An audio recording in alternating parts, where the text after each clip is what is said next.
Hello दोस्तों, आप सभी को प्यार भरा नमस्कार। अरे प्यार भरा नमस्कार क्यों? क्योंकि आज आपके भाई को लड़की वाले देखने आने वाले हैं। अब आप ही लोग रहो सिंगल, हम तो होने वाले हैं। कुछ कह नहीं सकते, क्या मालूम उन्होंने मेरे को रिजेक्ट कर दिया तो। तो आप सभी का स्वागत है एनीमे की इस दुनिया में। तो इस एपिसोड की स्टार्टिंग में हम देखते हैं कि योगिरी, डोरो और बाकी सभी लोग टावर से नीचे जाने के लिए निकल जाते हैं। लेकिन तभी फ्रेडेरिका नाम की लड़की, जो कि लाइनल की ओल्ड फ्रेंड होती है, वो उसे रोककर उसका स्टोन मांगते हुए कहती है कि मुझे अपना मैजिक पावर वापस से रिफिल करना है। तो लाइनल उससे कहता है भग। नहीं, ऐसा नहीं कहता। वो कहता है कि ये स्टोन तो सिर्फ मेरे ऊपर ही काम करता है। अब ये सुनकर फ्रेडेरिका गुस्सा हो जाती है और कहती है कि तुम किसी काम के नहीं हो, और फिर वो मुंह बना के चली जाती हैं। आगे योगिरी, डोरो, रिक और लाइनल साथ मिलकर टावर के नीचे जाने लगते हैं, जहाँ रास्ते में उन्हें काफी सारे लोगों की बॉडीज भी मिलती हैं। और ये देखकर रिक कहता है कि लगता है कि हमसे आगे जो लोग गए हैं उन्होंने लगभग सभी ट्रैप्स के असर को खत्म कर दिया है। मतलब कि अब हमें सिर्फ बाकी बचे हुए ट्रैप से ही बचकर जाना है। लेकिन रिक ने इतना बोला ही था कि लाइनेल का पैर एक ट्रैप के ऊपर पड़ जाता है, जिससे एक वेपन उसके आर पार हो जाता है। पर वो अपने स्टोन का इस्तेमाल करके वापस से ठीक हो जाता है। ये देखकर डोरो से कहती है कि अगर तुम्हारे साथ ऐसा होता रहता है तो तुम एक स्टोन को अपने हाथ में क्यों नहीं पकड़ लेते? जिस पर लाइनल कहता, अरे हाँ, ये तो बढ़िया आइडिया है। और फिर वो एक स्टोन को अपने हाथ से बांध लेता है। इसके बाद वो बिना सोचे एक रूम के अंदर चला जाता है, जिसके तुरंत बाद हमें उसके चिल्लाने की आवाज आती है। और उसके चिल्लाने की आवाज सुनकर जब सब लोग अंदर जाते हैं तो देखते हैं कि वहाँ पर टेरेसा नाम की एक लड़की खड़ी होती है। रिक उसे देखकर शॉक्ड हो जाता है और पूछता है कि तुम डिवाइन किंग की नाइट होने के बावजूद भी ऐसे लोगों को क्यों मार रही हो? जिस पर टेरेसा कहती है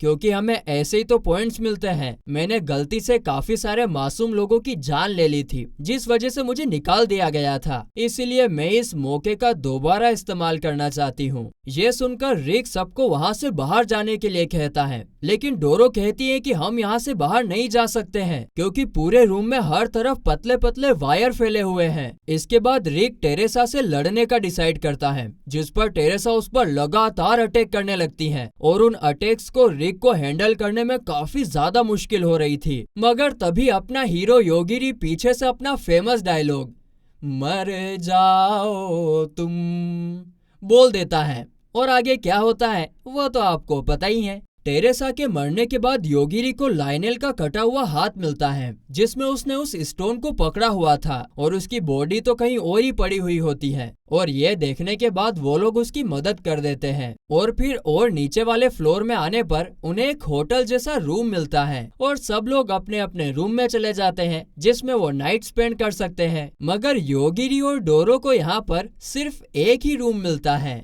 अच्छा अच्छा अच्छा अच्छा। डोरो ना रूम में जाते ही थोड़ी ना नर्वस हो जाती है, पर योगिरी है अपना एकदम सख्त व्यक्ति। बेड के पास जाते ही कपड़े फटाफट से बदलकर सीधा बेड पर धड़ाम से गिर जाता है और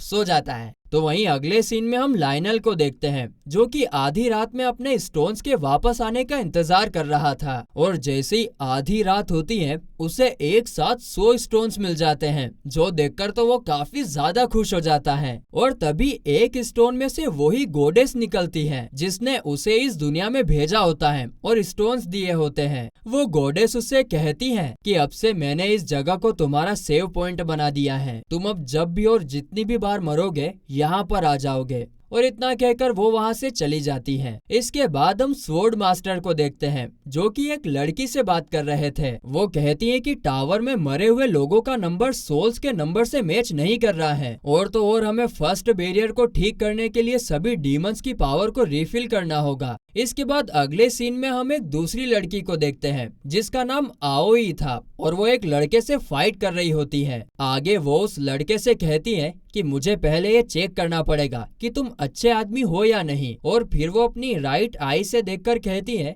कि तुम्हारा नाम रिकुटो है ना? लेकिन तभी रिकुटो अचानक से आओई पर मैजिक टेंटेकल से अटैक कर देता है, लेकिन जस्ट वर्ल्ड नाम का मैजिक करके आओई उसके अटैक को वहीं पर गायब कर देती है। ये देखकर रिकुटो उस पर दोबारा से मैजिक अटैक करता है, मगर आओई उसी के जैसा सेम मैजिक करके उसके मैजिक को तोड़ देती है। अब यह देखकर रिकुटो काफी ज्यादा डर जाता है और आओई पर एक और मैजिक करने की कोशिश करता है, लेकिन उसका मैजिक ना एक्टिवेट ही नहीं होता, जिस पर आओई कहती है कि मैजिक पावर तुम्हें गॉड से मिली होती है और इसीलिए वो उसे वापस भी ले सकते हैं। जिस पर रिकुटो अपना स्वॉर्ड निकालकर कहता है कि ये स्वॉर्ड मुझे गॉड ने नहीं दिया है, इसीलिए वो मुझसे ये तो नहीं छीन सकते। इतना कहते ही वो आओई पर अटैक करने के लिए आगे बढ़ता है, पर आओई उसके अटैक से बचते हुए उसके पीछे जाकर वहीं पर उसका गला काट देती है। और उसी वक्त आओई के नाइफ से आवाज आती है कि तुम्हें नेक्स्ट जॉब मिली है। तुम्हारे नेक्स्ट टारगेट 2 मजिशियन कैंडिडेट्स हैं, जिनका नाम योगिरी और डोरो है। चलो अभी के अभी तुम हानाबुसा के लिए निकल जाओ। इसके बाद आओई वहाँ से निकल ही रही होती है, मगर तभी पीछे से हाना, जिसे योगिरी ने फर्स्ट एपिसोड में जंगल में मरने के लिए भेज दिया था, वो आकर आओई के पैरों में पड़ जाता है और रोते हुए वो कहता है, वाह! जब मैं फॉरेस्ट में जंगली बीस्ट के बीच में घूम रहा था तब मुझे रिकुटो ने अपना सर्वेंट बनाया था, लेकिन अब जब वो मर चुका है तो मेरे पास करने के लिए कुछ नहीं है, इसलिए प्लीज मुझे आप अपना सर्वेंट बना लीजिए। तो वहीं इस तरफ गुड मॉर्निंग गोकुलधाम। सुबह जब डोरो की नींद खुलती है तो वो देखती है कि योगिरीना उसके चेस्ट के ऊपर सर रखकर आराम से सो रहा था, जिस पर वो नर्वस होकर अचानक से बैठ जाती है। तभी उसकी नजर अचानक से मोको पर जाती है, जो कि दीवार के अंदर फंसी हुई होती है। उसे देखकर वो कहती है कि तुम वहाँ क्या कर रही हो, जिस पर मोको कहती है कि आधी रात को जब तुम सो गई थी तब मैंने योगिरी को तुम्हारे ऊपर सोते हुए देखा था और मैं तुम लोगों को डिस्टर्ब नहीं करना चाहती थी, इसीलिए मैं यहाँ से निकल भी गई थी, लेकिन मुझे मेरी क्यूरियोसिटी बर्दाश्त ही नहीं हुई और जब मैंने झांकने की कोशिश की तो मैं यहीं पर अटकी रह गई। ऐसा लगता है जैसे कि इस टावर के लोग सभी मरे हुए लोगों की सोल्स को बंदी बनाकर रखना चाहते हैं। और तभी योगिरी की नींद भी उड़ जाती है और मोको उससे मदद मांगने लगती है, जिस पर योगिरी दीवार पर हाथ रखकर पूरे मैकेनिज्म को ही तोड़ देता है, जिससे कि मोको दीवार से बाहर आ जाती है। इसके बाद योगिरी डोरो से कहता है कि मैं चाहता हूँ कि तुम अपने आप को तैयार कर लो, क्योंकि अब से जो भी मेरे रास्ते में आएगा मैं उसे मारने वाला हूँ। पहले मैं जितना हो सके उतना कम मारना चाहता था, लेकिन अब हमें यहाँ से निकलना होगा। कब तक चलेगा ये सब? ये सुनकर डोरो कहती है कि तुम चिंता मत करो, मैं पहले से ही तैयार हूँ। जब भी तुमने किसी को मारा है मैंने तो ऐसे ही सोचा है कि जैसे मैंने ही उसे मारा हो, और जब तुम मेरी जान बचाते हो तो मैं भला कंप्लेन कैसे कर सकती हूँ। ये सुनकर इस बार अपने योगिरी की शक्ति पिघल जाती है और वो शर्म के मारे पीछे मुड़ जाता है। तो वहीं इस तरफ आओई और हाना माउंटेन से गुजर रहे होते हैं, जहाँ पर उनके ऊपर एक ड्रैगन अटैक कर देता है। तभी आओई उसे देखकर कहती है कि इतना बड़ा ड्रैगन भला उड़ कैसे सकता है, और जिसके तुरंत बाद वो ड्रैगन नीचे गिर जाता है। आगे आओई हाना से कहती है कि मेरी एबिलिटी जस्ट वर्ल्ड से मैं इस दुनिया के बारे में जो भी सोचूंगी वो सच हो जाएगा। हाँ, लेकिन अगर मेरे दुश्मन का लक स्टेट काफी ज्यादा है तो मैं अपनी एबिलिटी का इस्तेमाल नहीं कर सकती। तभी हम देखते हैं कि आगे वो ड्रैगन दोबारा से उनके ऊपर आ जाता है, मगर तभी एक एग्रेसर उस ड्रैगन को वहीं पर मार देता है और वहाँ से चला जाता है। ये देखकर आओई उसके पीछे जाने का डिसाइड करती है और हाना से कहती है कि तुम्हें मेरे लिए योगिरी को ढूंढना है। तो वहीं इस तरफ योगिरी और डोरो अपने रास्ते के सभी ट्रैप से बचते हुए आगे बढ़ रहे थे, मगर तभी उनके सामने एक आदमी आ जाता है और कहता है कि मैं इस टावर का क्रिएचर हब, और क्या तुम्हें कोई अंदाजा भी है कि मैंने इस टावर का ट्रैप बनाने में कितना टाइम और दिमाग लगाया है, लेकिन तुम उन्हें बड़ी आसानी से पार कर ले रहे हो। और तो और डार्क गॉड को कैद रखने के लिए बैरियर का सही होना काफी जरूरी है। तभी योगिरी उससे कहता है कि देखो, अगर तुम हमें बाहर जाने दोगे तो मैं तुम्हें कुछ नहीं करूँगा।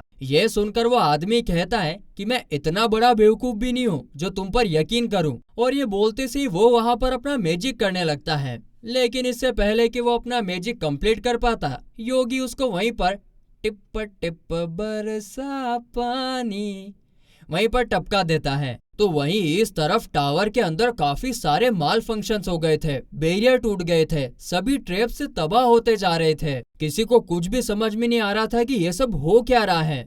तो अगले सीन में हम रिक को देखते हैं जिसके अब 100 पॉइंट्स हो गए थे। आगे वो फ्रेडेरिका से मिलता है जो कि लायनल को पॉइंट्स गेन करने में मदद कर रही होती है। तो वहीं इस तरफ योगिरी और डोरो एक स्टेडियम के अंदर पहुंचते हैं जहां पर दो लड़कियां आपस में फाइट कर रही होती हैं और वहीं उन्हीं के पीछे एक लड़का आराम से बैठकर सब कुछ देख रहा था। और तभी वो एक लड़की जिसका नाम शीरो था उससे कहता है कि इसका अटैक कुछ खास नहीं था। तो शीरो कहती है कि हाँ आपने सही कहा, इसे तो मैं भी हरा सकती हूँ। तो वहीं इधर योगिरी और डोरो तो वहाँ से निकलने का रास्ता ढूंढ रहे थे और वो देखते हैं कि रास्ता तो वो लड़का जहाँ पर बैठा था ना उसके पीछे है। आगे फिर वो दूसरी लड़की अपने ऊपर से कपड़ा हटाती है और उसके हेयर्स का कलर चेंज होकर व्हाइट बन जाता है। हमें पता चलता है कि उसका नाम थियोडीसिया है और वो एक हाफ डीमन होती है। इसके बाद वो शीरो पर एक काफी बड़ा अटैक करती है जिससे उसका स्वॉर्ड नीचे गिर जाता है। लेकिन फिर शीरो तो अपने हाथ से उस पर अटैक करते हुए कहती है कि मैं बिना स्वॉर्ड के और भी फास्ट मूव कर सकती हूँ। तभी अचानक से योगिरी उनसे पूछता है कि क्या हम यहाँ से गुजर सकते हैं, जो सुनकर ना उनकी फाइट रुक जाती है। तो योगिरी कहता है कि देखो हम दखल नहीं देना चाहते पर हमें यहाँ से सिर्फ गुजरना है। ये सुनकर वो लड़का कहता है कि दखल तो तुमने दे दिया, अब तो तुम्हें भी लड़ना पड़ेगा, तुम लोग उस हाफ डीमन की तरफ से लड़ोगे। तभी योगिरी ने तो पहले ही डिसाइड कर लिया था और इसीलिए वो ये सारी बकवास ना सुनकर सीधा उन तीनों को मारकर डोरो के साथ वहाँ से जाने लगता है। और जब वो आदमी उस पर पीछे से अटैक करने का सोचता है तो योगिरी उसे भी वहीं पर मार देता है। तभी थियोडीसिया उन्हें पीछे से रोककर पूछती है कि क्या इन्हें तुमने मारा है, जिस पर योगिरी हाँ में जवाब देता है। जिस पर थियोडीसिया अपना सर झुकाकर कहती है कि अचानक से पूछने के लिए माफी चाहती हूँ, लेकिन क्या आप मेरी मदद कर सकते हो। और इसी के साथ ये एपिसोड यहीं पर खत्म होता है।